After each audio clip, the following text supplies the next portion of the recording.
and action. Hi, everybody. My name is Michael Palisak. This is episode 39 of the podcast slash video cast, video version podcast, but it's also sound. If you're just listening to it, you're not missing out. I mean, mate, who, if you want to consider watching, maybe, maybe check out one of the links on the YouTube page of mine, Michael Palisak, Palaskac. Oh, I just remembered a thing. That just reminded me of a thing. If this is so fun, I have a thing now already. I have a thing already. I didn't know if I'd have a thing to talk. Anyway, if you're just listening and you want to watch, maybe reach out to one of the persons that you know watches on the YouTube. They comment, and then you can be like, "What do you think? What's the pros and cons and pros?" This is all really just because I know you can like listen or watch either way. But thank you for being here, sleepers. This is Mr. Dr. Teeth. I think that was a Buffalo. I don't remember anybody's name. There's a football behind us. What a great holiday we had this past week. Listen. I understand that some of you are wondering. Some of you, I'm gonna address the Buffalo in the room. Some of you are wondering. Listen, and I don't apologize. I did the best that I recorded a podcast last week, and I heard that some people were taking off for the holidays. Like some people weren't going to work, some podcasters weren't. We're doing best ofs. And for my situation, I think that would be way more work to try to figure out what the best of this is. I mean, it's just all 39 hours. Also, that's easier on editing. And I don't know if you can upload 39 hours to YouTube. I'll have a producer check on it. Producer, can you check on what's the maximum length? Yeah, I've heard 3 hours. There's 3 hours up there. I could do it in SD and maybe get half of a season. We're still in season 1, by the way. There's a lot of cliffhangers. Speaking of seasons, I just watched Only Murders in the Building. It's on Hulu, and that's the only place it is. A lot of the shows on Hulu are on Fox or ABC and NBC, maybe. I don't really know. Definitely ABC. But I watched Only Murders in the Building, season 4, episodes 3 through 10, because that's where my parents were. You ever go through that on the holidays? My parents were at that episode, and they are at the current level of technology knowledge where they need a someone familiar with streaming to do it for them. Like my brother was around for a while, and then he moved to another state. If that's news for everybody, I don't know what to say. I wasn't supposed to tell anybody. I mean, it wasn't like I wasn't supposed. You ever have someone tell you something and they don't tell you not to tell anybody, but somebody else told you first and they told you not to tell anybody, and you're like, well, now do I get to tell people? Like my mom told me my brother was moving, and she was like, well, don't say anything, because no one knows except me. And now my mom is horrible at secrets, and then she's like, but don't tell. He doesn't want any, but then when he told me, he wasn't like, don't tell any. So it's like, I think it's okay to say. Anyways, my brother moved. He's in New York, and I'll give his address later. There's a teaser. If you need his address to go find him, I'm not going to give out that. I don't. If I knew, how many family members' addresses I know off the top of my head? Just none. I know none of. I know the street of their address, so I can type it into my Gmail search to find the address the last time I sent someone at that house flowers. Well, that's a nice humble brag there. No, I had my brother type out an email and it's in there somewhere. My brother used to help me out a little bit when he was in school, and that was very nice of him. But yeah, I don't know who knows people's addresses. I realized that one time I was on the road, and normally, I stay at a hotel or whatever, but this comedy club had a condo. And that's how I started. You do the clubs, you stay at the condo, whatever. I was like, this is great. I was leaving the club because I had rented a car, and all sorts of humble brags. Rented a car, and I realized that I didn't know where the condo was. And luckily, when I start a story, I should really kind of know. Here's my expectation for myself. If I'm gonna start a story, in this situation, if I'm doing stand-up or whatever, there's some more expectation because I can see people's eyes and I can hear their laughs. And there's just like stand-up people paid money. They expect to show, but this is we're hanging out, You're not saying much, to be honest. There's not a lot of contribution going on. You can't. But I will ask for suggestions later. If I remember, I'll type it down here. Hey, producer, can we type that down? I typed it down. Typed it down? Typed it down? That is not the correct preposition for that. I typed it in. I mean, it's down for you guys. It's down for... Anyway, this is really... I just feel it, I got the holiday. I feel like rested up. Man, I just got my kid to sleep. I thought I got him to sleep a little earlier. This is turned into a segment. Did I really get him to sleep? That was supposed to be snoring. He doesn't snore. He's too young. Babies can't snore. He's not a baby. He's 5. Only for a little bit longer. He's going to be 6. This is the last episode that Jack will be 5.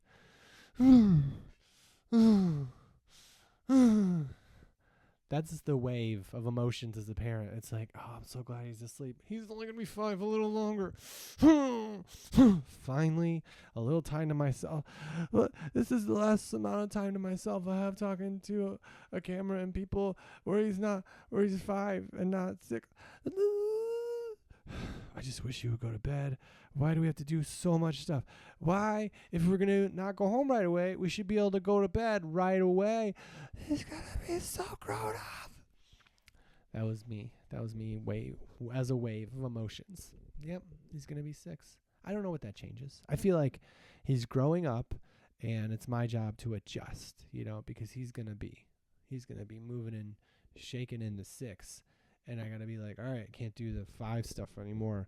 Unless it's like a fun thing. He doesn't have to drop everything.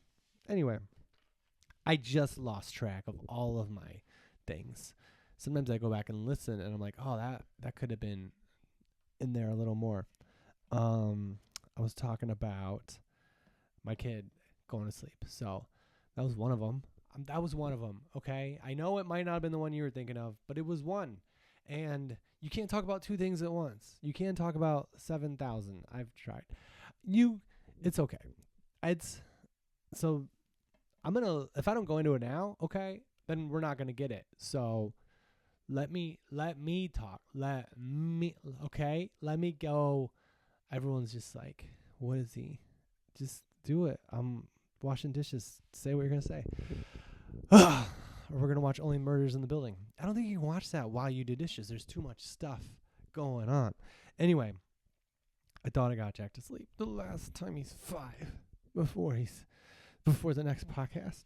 And here's our sleep schedule, our sleep tradition, our sleep routine ends is he has a mat that I slept on when I first moved into my apartment before I had a bed, and it came in handy. They have them at Walmart, or they used to. Let me tell you about these camping mats.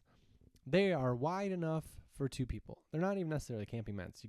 They say you can do yoga on them, but I like a firm surface for my yoga because my hands have to have my hands, if they're soft, my hands are going to go like this, and I don't want to go like this, and then it hurts here. So you got to have did you see that? If you didn't hear it, I was making my hand go like this.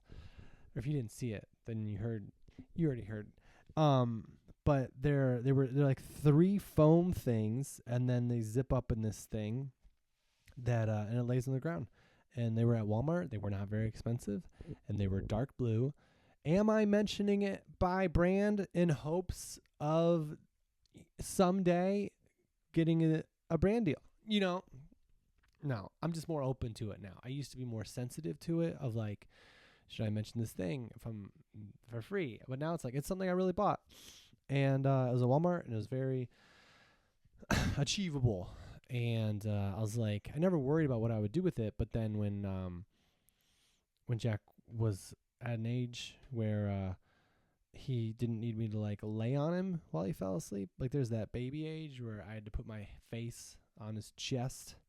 So he would stop crying, and then he'd scratch at my eyes, and I would be like, "This is the person I love." No, we lay on this mat, and it folds down. You can wash the cover. The cover actually is done. I have a different cover now, but that's not because of them. It's been around. Listen.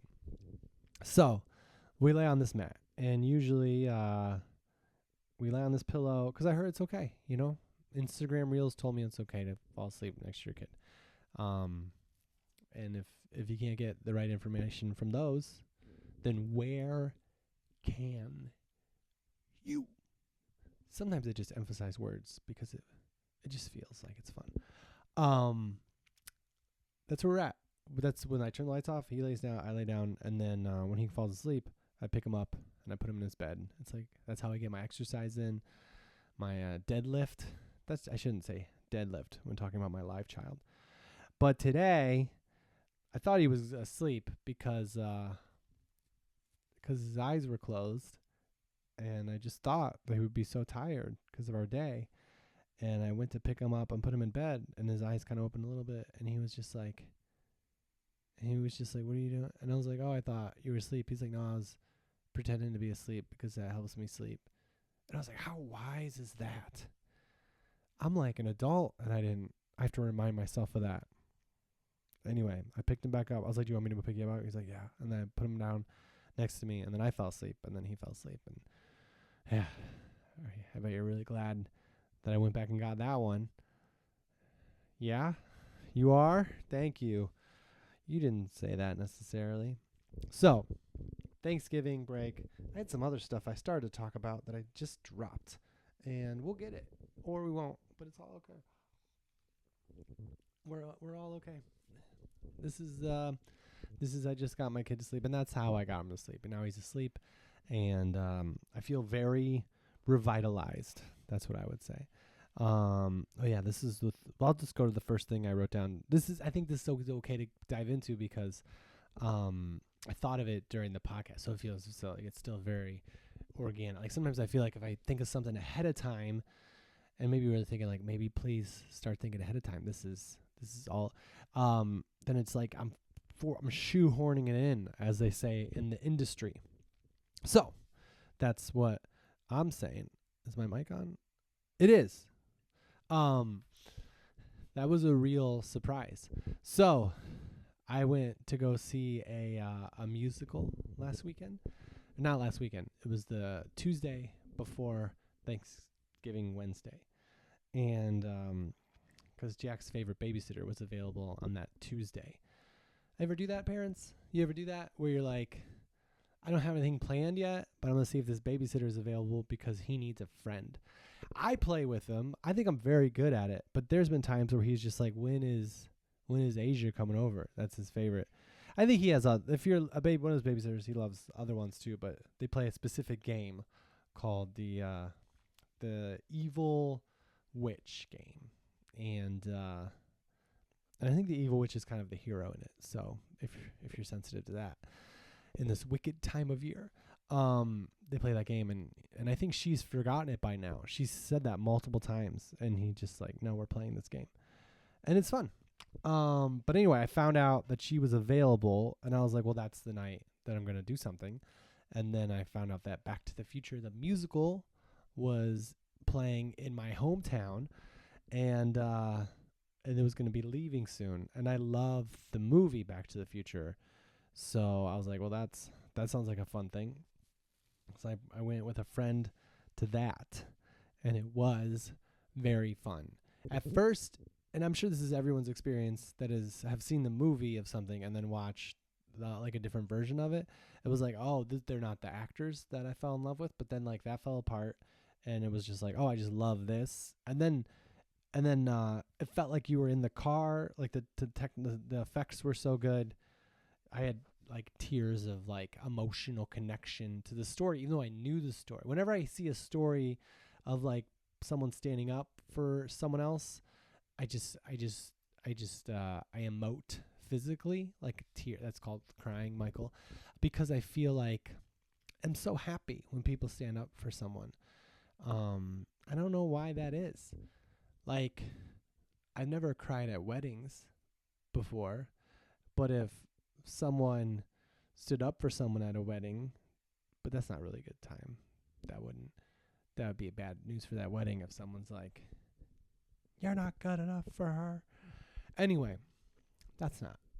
But was really fun, the whole thing. But the story I'm getting to, which is one of the most awkward things, I guess, that's happened. But I think the most awkward things happen when you don't know that it's happening. Because like I feel like I've been awkward in situations, but I know I feel like it's me being awkward and the situation isn't awkward. Does that make sense? Like where you're with like a group of people and you feel like everyone's talking and having good things to say and you don't, and you feel awkward. This is our flaws episode. Like I have that a lot. Like in high school, I remember, I think that's where it probably started, going to someone's graduation party, like the family where like adults and kids go to the graduation party. It wasn't like the cool one. And I was just standing there and someone said that I looked high, or they asked if I was high, and I wouldn't even know how to portray that, you know? I was just so awkward that I was bored by the awkwardness of my situation, because it wasn't like I was with close friends, and I just socially didn't really feel. And when someone asks you if, because you look awkward, if you're, you know, if you're medically drugged at the time, at least doing that to yourself, it's like, no, it's hard to, you can't really bounce back from that, because it's not like they're making fun of you. It's like they're being like, why don't you seem engaged? And I think it's because I feel like I'm awkward, and then I'm like, I pull out of the situation, because I feel like that is at least me retreating, but I'm still standing there. I'm just not there anymore. And then they're like, he must be. They know I'm not on. They knew I wasn't on drug, but they're like, this is how awkward you are, is that you can't even be in the awkwardness. Anyways, that was just a little opening up, and it didn't go anywhere specific. You might be like, Michael, how could you ever find yourself awkward? You know, you do a podcast called I Just Got My Kid to Sleep every Monday, where you talk to all of us, and I would never see that as you. Well, I've grown up, you know, and it can still happen. I feel like the most awkward I am is when I'm in a situation, and this is just me talking right now. I don't know if this is funny.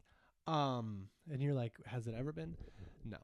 I am confident in that it has. But I feel like now I'm awkward when I'm in a social situation. Never by myself, but I'm in a social situation, and like I don't know why I'm there really, but I don't feel like I have a way out.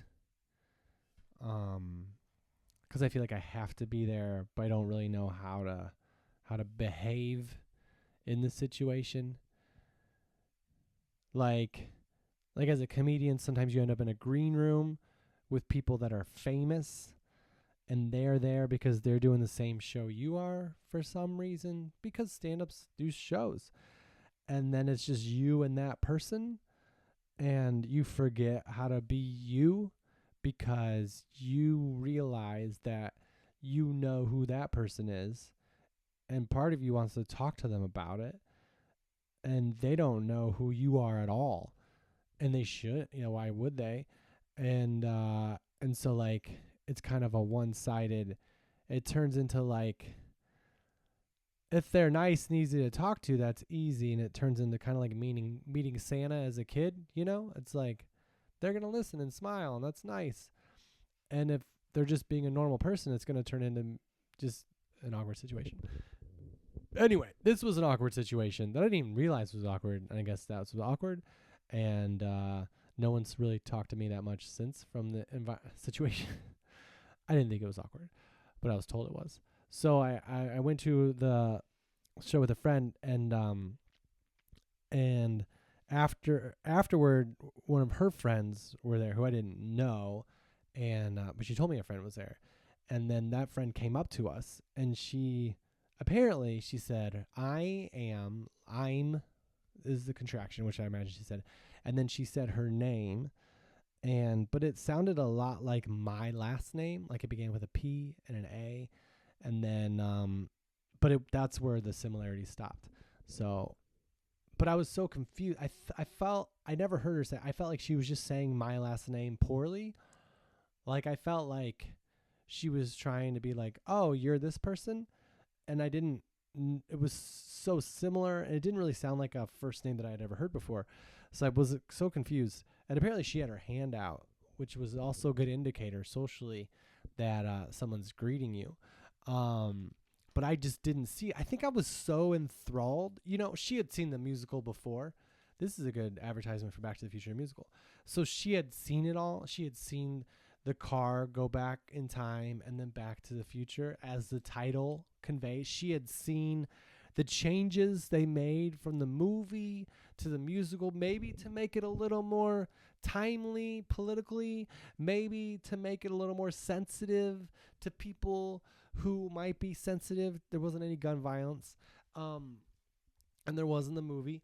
And I thought about it. I was like, maybe that's a good choice. You know, we don't need to have more guns. You know, and I was like, she had already gone through it. She had already seen it all. She had already experienced. There was no leap mentally of like, what's this gonna be like versus the thing that I love. It kind of felt like seeing the musical versus the movie, because I like the movie a lot. If you don't like the movie a lot, then maybe this isn't the episode that's perfect for you. But I'm not going to talk about the whole time. So you're good. You're good. And I don't know how you can not like the movie personally. You could definitely not like parts of the movie. But, I mean, I think I remember when I was in high school, Beverly Hills Ninja was a movie where Chris Farley played. It's kind of like Kung Fu Panda. I wonder where they got these ideas. I'm not accusing. I'm very grateful for both movies. But Kung Fu Panda was about like this ninja who was like a big guy like Chris Farley. Also very American, which isn't super connected to the ninja history I've heard. And I was talking to a friend, and she was kind of like making fun of it. Like they rented it. That's when you had to rent movies. And they watched it, and she was like, it was just shit. But then like I watched it, and I started talking to her about the things that I liked, and she was like, yeah, that was funny. So I feel like when it comes to movies, if you didn't like a movie, you're just kind of seeing it through a certain view, you know? And especially a comedy that's not super offensive, like people get offended by things and then they can shut down, and I can understand. Like I can watch a lot of stuff, I guess, especially when I was younger. Now not as much. I remember I watched Deadpool. I think it's weird in movies how there can be a movie where one person kills one person, and that's the whole movie about how that was it wrong? Was it right? Is this right? Is this wrong? Did they really do it? Did somebody else do it? Like that can put their life on a completely different trajectory because they killed a person that maybe not they were supposed to do, but maybe they're kind of a hero for doing it. Or also maybe they're a monster a little bit because they didn't let the world take care of this person that they killed. But maybe they did it for family, you know? Like one person could die. One person. And it's a big deal. And there's the movie that you watch, and like people are dying all the time. Like just because they're bad guy security guys, just because they're the guy on the lookout, they have to die. And that was my problem with the first Deadpool. They murder. I don't know if it's self-defense or he's shooting them. So maybe they're not all dying, but he's just killing all these bad guys. And I just I had trouble with that. This is going down a dark, troublesome path. Because now I want to share another thing, but I don't think I now I've said that I want to share it, so I feel like I have to. Okay, I'll just say it really quick. I was watching the movie. Oh, now I can't remember it. It's an Eddie Murphy movie, Coming to America.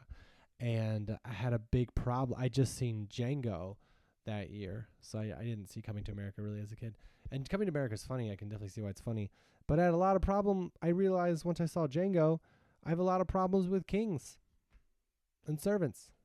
I just have a problem. And I know as a white guy, you can't. But it's still like, I mean, I don't think Eddie Murphy was wrong for writing it or being it. But it's just like I can't laugh at the jokes that are made at servants. And I'm not saying that other people shouldn't, because kings and whatever have been around for a long time, and maybe the servants are getting paid very well. Who knows? There's a sticker of me. Here's a sticker. This is a sticker. I ordered these stickers. It's a picture of me and cereal. They're a circle sticker, and I used to sell stuffed animals after my show. Maybe I will again someday. That said, "Not friendly" on the dog, because that's a joke I have on my new special. This sounds like I did this out. I just wanted to get away from all this servant stuff. Yeah. So back to awkward time. So I'm so wrapped up in the joy. I tell my friend literally, I'm like, I'm very happy right now, and she was like, "Why?" And I was like, it was such a fun thing to go to. Like, I didn't even know I was gonna go. All I knew was I had a babysitter, and it was the day before I was leaving for Thanksgiving. And my house was relatively organized. Like a lot of the times if I go out as a parent, I can enjoy it. But part of me is like, I should probably, put Jack's toys away or teach him about that. Like go through his book. But I had like a whole week in November where I was off and I did a lot of that. It was such a good time. And then this person was introducing. I just kept like nodding. I just kept looking at her as she said her name and stuck out her hand. And then it was kind of loud too, which that's not on me. There's a lot of people leaving the theater. And I also think that it's my friend's job to be like, to touch me or hit me on the shoulder and be like, "Michael, this is my friend," because they might recognize that I can't hear them, or something like that. Or like, "This is my friend Michael. He's in it. He can't." So anyways, I just didn't do anything. And then the friend walked away. And then we left the theater and the friend was there again. And my friend was like, "Oh, that was really awkward." She was introducing herself. And I was like, "Oh, I just thought she was trying to say my last name, but didn't know how to do it." Which doesn't sound necessarily better for me. But, yeah, we went out and ran into them again. And I was able to be like, "Oh, I couldn't hear you. I just thought you were saying my last name." And it was one of those things where this is where I don't feel like it was awkward, because that's exactly what happened. And I think that's like a normal mistake. It wasn't like a mistake of me not listening on purpose to someone because I'm thinking about someone else. I wasn't like on my phone or anything. I was just very present and I didn't hear the introduction, but I don't think either of them will ever really forgive me. Like, I don't think they'll hold it against me in a personal way, but I don't know if how some people, like, something good happens and it's like, "Oh, that's nice," or whatever, but then something bad and they remember that forever. They might remember that forever, or maybe not. Maybe we just shouldn't have talked about that. I thought it was going to be like a thing. I thought of it and I was like, I'll say it anyway. Any good audiobook recommendations? I guess another way I could have said that is, any good book recommendations? Leave it in the comments. Send me a message. I finished a book, and I am, I realize, not good at audiobook recommendations, because I recommended a book that I heard Anthony Jeselnik talk about in an interview. In an interview, is one of the best books he's read that year. And he's a comedian who I got to do Last Comic Standing. He hosted. No, he hosted the show. He doesn't remember me, I'm sure. But I was like, oh, I was by an author who I knew, and I read it, and it was like I just got to finish talking about how I had trouble watching Deadpool murder people, but this book was like one of the darkest things overall. Like, but it was such a good story, and the characters were so good that I've recommended it to a couple different people. And it's the first book I've ever recommended to people where these friends, they text me and then we talk about it, and they're so upset about the book. And not like it was a bad book, but like just like it was very emotional. And in a sense, I'm kind of glad because it was nice to check in with old friends who you talk to books about. But in another sense, I was like, I probably shouldn't recommend books to people. But it's called The Bee Sting by Paul Murray. And I loved it. I loved it because it just felt like I forget who it was. There's a guy that wrote a book on screenwriting. Story is the name of the book. And it's by this guy. And he said something one time about how if you're writing a movie and you're writing the best movies, the way they end, think about your favorite movie. Think about Back to the Future. I don't know if this is how Back to the Future ends. But when a movie's over, you think about that and you're like, oh, I didn't expect that thing to happen. But once it happened, I couldn't imagine this story ending any other way. It's like if you're writing a story, your ending has to be something that people can't predict. I mean, you can always be like, well, is he going to die or is he going to live? Are they going to fall in love or not fall? But like they don't really know. And then, but once they watch it, they're like, oh, that's the only way that this could have ended. And, felt the way it did. And I felt like that's what that book achieved. And but I talked to one friend who had like looked it up on Reddit to find out if the way it was going was really how it happened or maybe we misinterpreted it. And I was like, that's a nice way to think, yeah, that's good. That was that. What else do I got? I had a beautiful trip. Oh, that's what I started to talk about.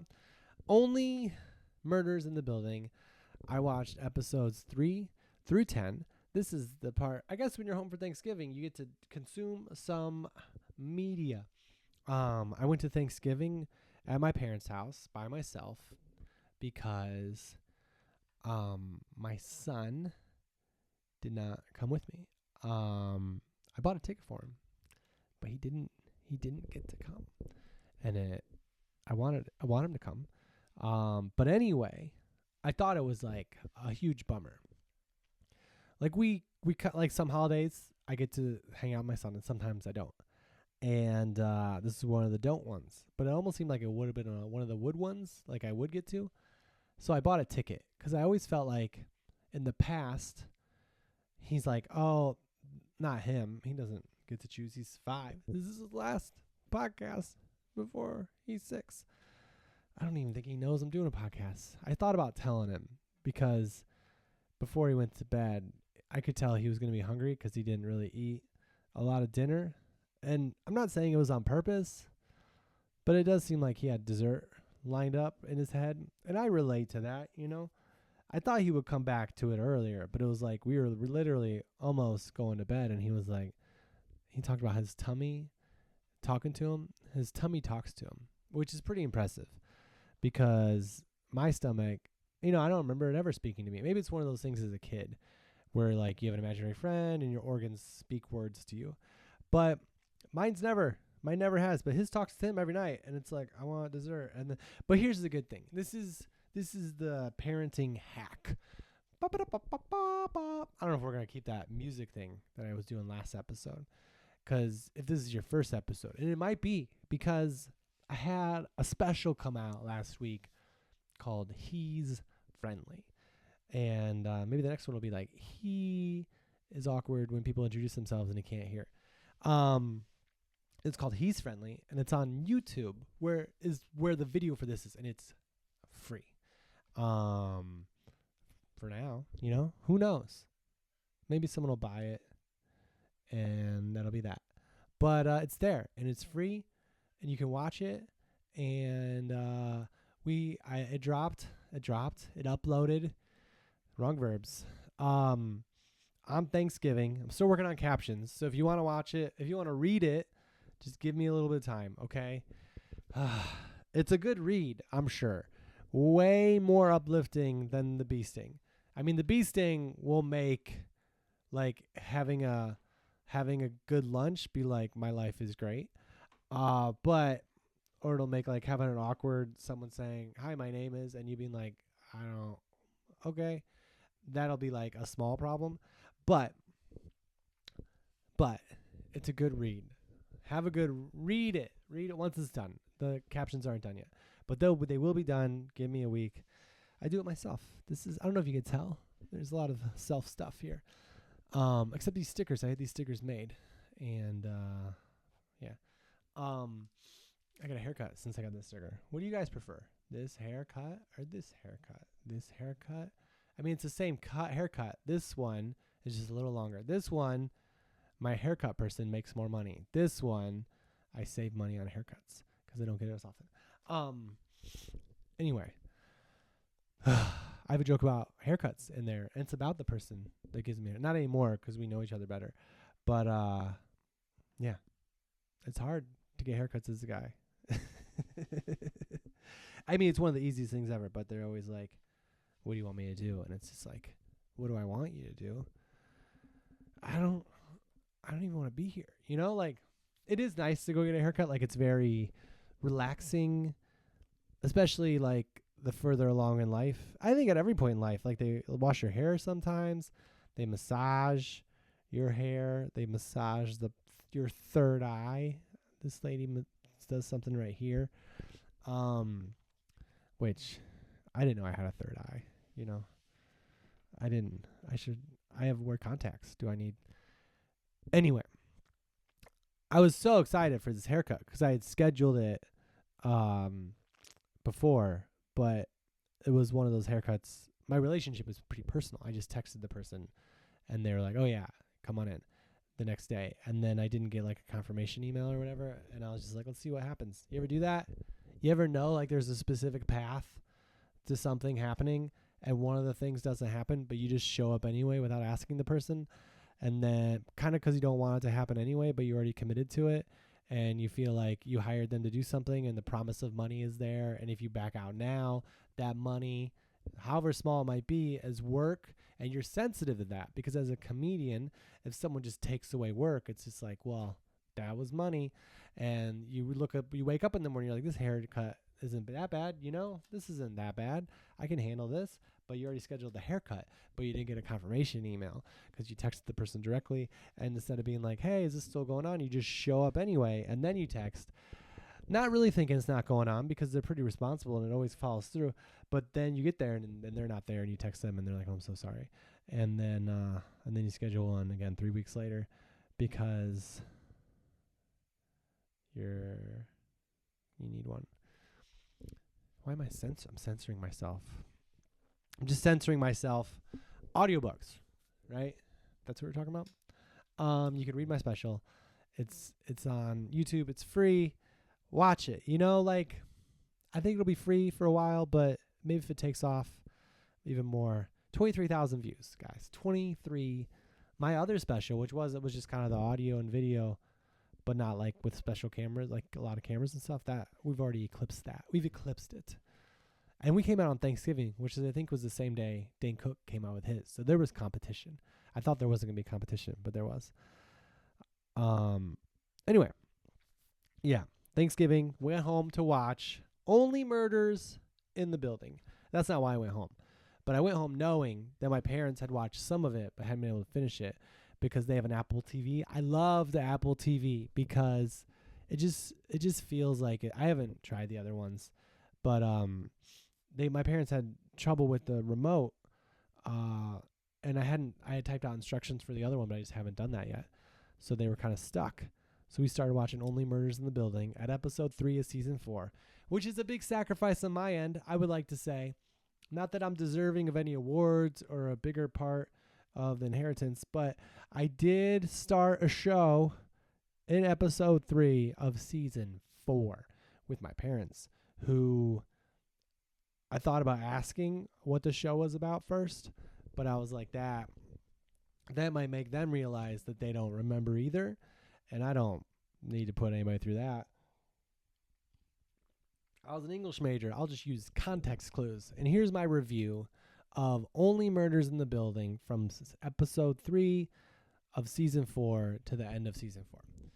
I would say it's like if I was pitching this show, which they probably did, maybe not. Steve Martin's pretty big, but I would be like, I want to do 30 Rock, but instead of being about Saturday Night Live, I want to make it about a podcast that solves true crimes.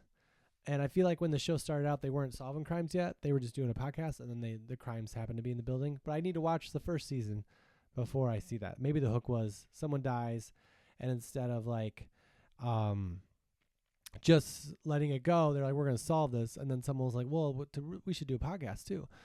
Come on.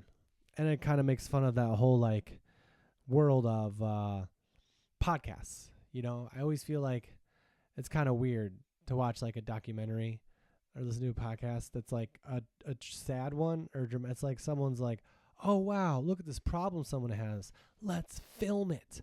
Like the documentary. A podcast, I feel like maybe that's what the show was about in the first 3 seasons. I didn't have a chance to watch it because we binged the last season 3 through episode 10, over 3 nights on Thanksgiving, which is, you know, that's, I don't know.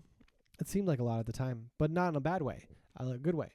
And so I think maybe it's commenting on podcast culture and how people are like making podcasts over, or like, we'll just make a podcast about that. So the jokes come fast, just like 30 Rock did. And Steve Martin's in it, who was in 30 Rock a good amount for a guest star. So I was like, I feel like that's what that sense was. And also it's in New York. And also it's about 2 friends in real life. Like Steve Martin and Martin Short are friends in real life. And then Selena Gomez comes in, which is kind of like the Tracy Morgan character, but the opposite. Like she's more down to earth and I guess like practical than the other 2. So yeah, and I loved it. I loved it how it built on every episode, which isn't like 30 Rock. Like, and I loved so many guest stars. Melissa McCarthy, huge fan. The lady who's the best actor ever is like Martin Short's love interest. None of us could think of her name. That was a pretty funny part for my parents and I to be like, who's that lady again? And I kept thinking Helen Mirren, but that's not her. It's like the lady, like her daughter was at DePaul, which is in Chicago, which is where we were close to. I got to look it up right now. What is her name? We're Googling it. But she is great, and she is the love interest, Meryl Streep. And I saw a story recently, and this, maybe it's just because my smartphone's listening, that Meryl Streep and Martin Short are for real dating, which he's denied, but some people are like, I don't know. She was great in it. And Jane Lynch was in it, and she's fantastic. Paul Rudd.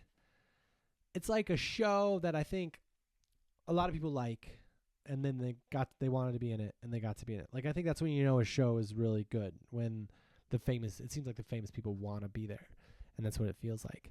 And the writing is very tight. There's a lot of like jokes. I like a show that has a lot of jokes.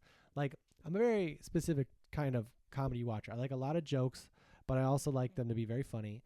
And I also like them to be like, some of them to be subtle, some of them to be big and physical, some of them to be fast, some of them to be callbacks. I want all sorts. I want to be surprised. That's what I like. And that's what I got out of the show.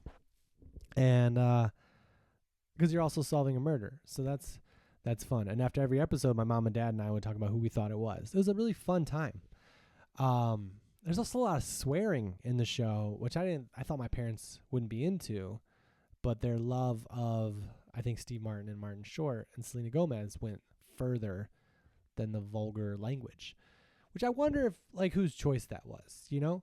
Because, like, it seems like a show that older people would watch, and they might not, I guess no one cares as much about swearing.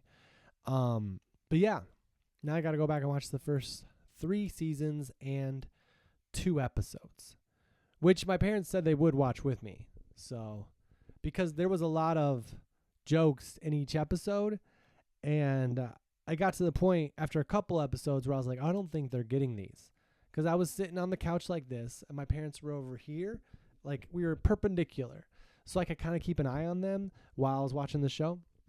And I would laugh, and I would see that they wouldn't, so I would pause it, and then I would explain it, and then I'd play it again, and then they would laugh, and they really appreciated that. That was a good service that I provide. I was told that that there was probably a lot of stuff in the other episodes. So it was fun. It's nice to have something to do with people you love. That's fun for everybody. And it really made like not being a dad still really fun, because I think if Jack were there, he wouldn't be able to watch it, and it would be so, he would be up so late anyways because we're on West Coast time that I wouldn't have time to watch it with him, and then we would still be wondering. It was interesting though, because on the last night I was there that we could watch it, there was a game between Georgia and Georgia Tech, and it kept going into overtime. And so we watched the end of it, and then we watched the second to last episode.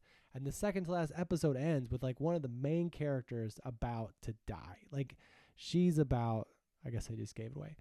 The main character, she's about to die, and my dad's like, "All right, well, I'm going to bed." And my mom and I were like, "But she's about to die." And so we stayed up and watched the last episode. And yeah. It was a good family. I thought going into the Thanksgiving that a smaller Thanksgiving, I fell victim to the belief that a lot of people means that something is good. That's what I fell victim to, because both my brothers weren't coming home with their families, and I wasn't, able to bring mine at the time, and my aunt was there.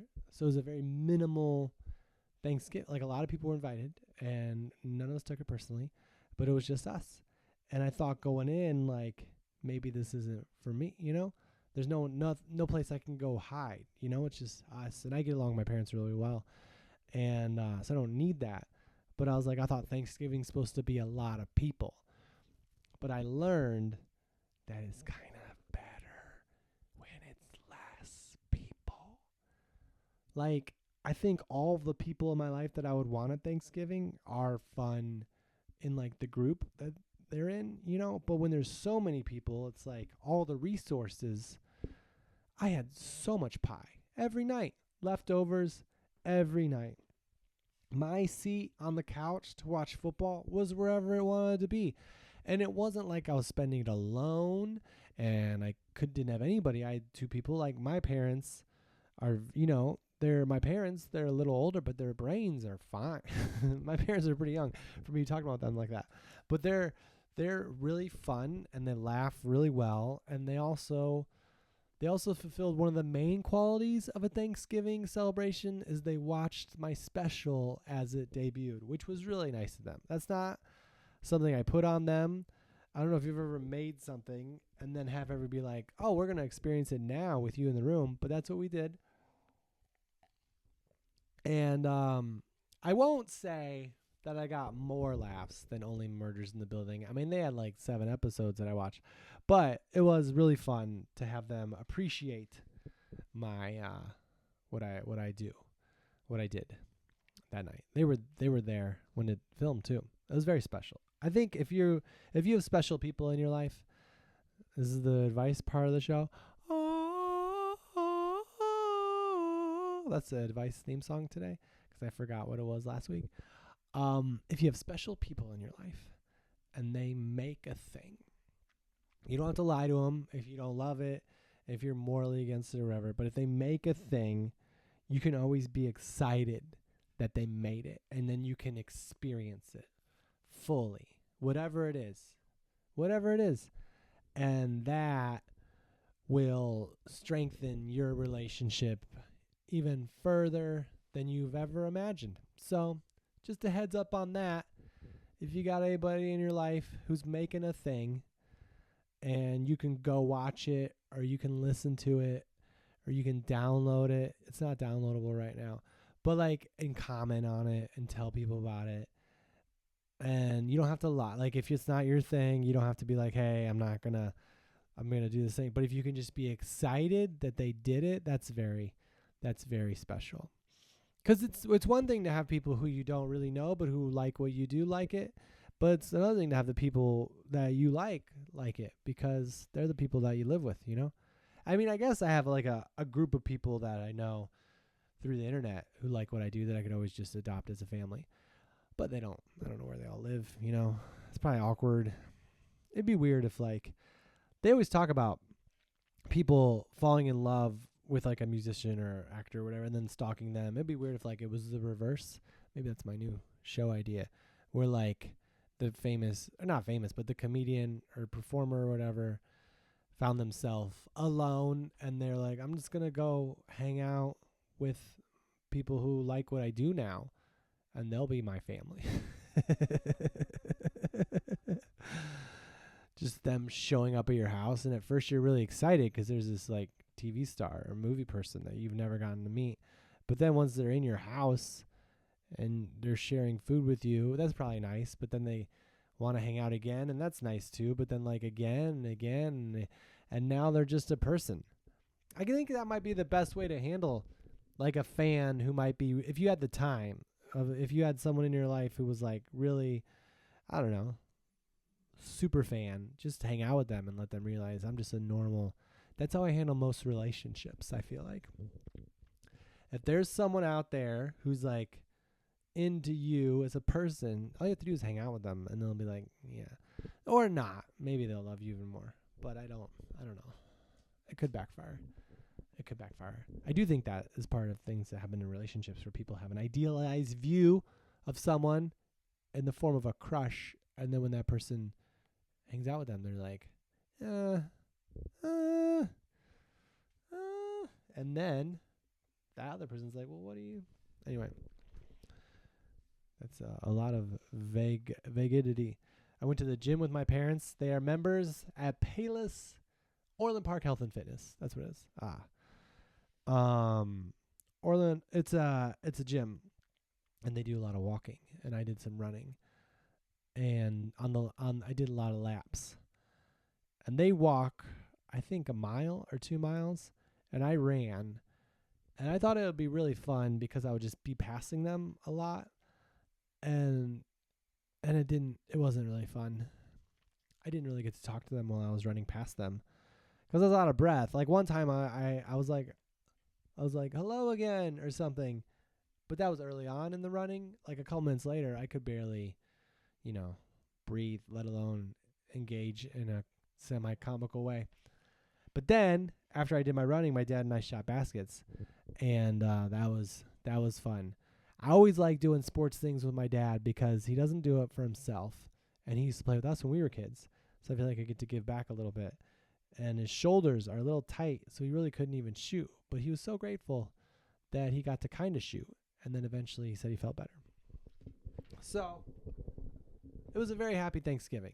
That's the lesson, is like, well, yeah. Advice is that like in a situation that you think might be a bummer, it could be even greater because of all the things you thought were bad. Like, I don't get to hang out with my kid, but I get to sleep. I got to sleep a lot. I got to type out some captions. I watched Only Murders in the Building, which my parents called, you want to watch The Murdering Building? They had a lot of different names for it. And I don't think that's the marketing department's fault. I think that just sort of happens. I got to watch some of the Michigan-Ohio State game. I ate a lot of food. I would do that anyway. But I slept. I had a beautiful flight home. My flight home, so I was in Eau Claire, Wisconsin, and I'll wrap up with this. I was in Eau Claire, Wisconsin Saturday night, so I had to drive home. So one of my favorite shows, my favorite show ever in Eau Claire, Wisconsin was Saturday. The crowd, so fun. The best crowd. One of the best crowds in my life. They were really, really fun. And it was in Eau Claire. It was super cold, too, which I think is a good thing because people laugh more to stay warm and alive. And but I had to drive home because I was flying out the next day. But I got like a later flight. So but I still didn't get a lot of sleep. But I had enough sleep to where I wasn't super tired. So I woke up. I went to church with my parents. And then I thought I was going to wrap up. I'm Catholic. We go to Mass. And the deacon was doing the homily, which is like where they preach. And the microphone didn't work. And we were in the back. And it was interesting because I was like, someone's got to tell him, Like there should be a sound guy. And it was like a weird thing because I didn't think I should tell him because I was like so far away. And I don't know. I didn't mind. But I felt like someone should tell him because, like someone who goes every week, you know, because everyone's quiet, everyone's listening, and eventually people were like waving, but it took a while for us to realize. Anyway, and then I flew out, and it was like a nighttime flight almost. It was like late afternoon flight, and I was kind of tired, so I just put in my AirPods, Apple version, the noise canceling ones, and turn the noise, and then turn on my Calm app, and I listened to, which you can get a free subscription for the first 2 months, I think, by saying pal. You can't. There's no giveaway, but I think you can actually get a free one. And I listened to the rainfall on the thing. I looked out the window and watched the sunset, and I would fall asleep and wake up, and the sunset would be set a little more. The sun would be set a little more, and I'd fall asleep, and I'd wake up, and it would be set a little more, and then I'd fall asleep and wake up, and it'd be set a little more. And then at one point, I was just looking out at the stars.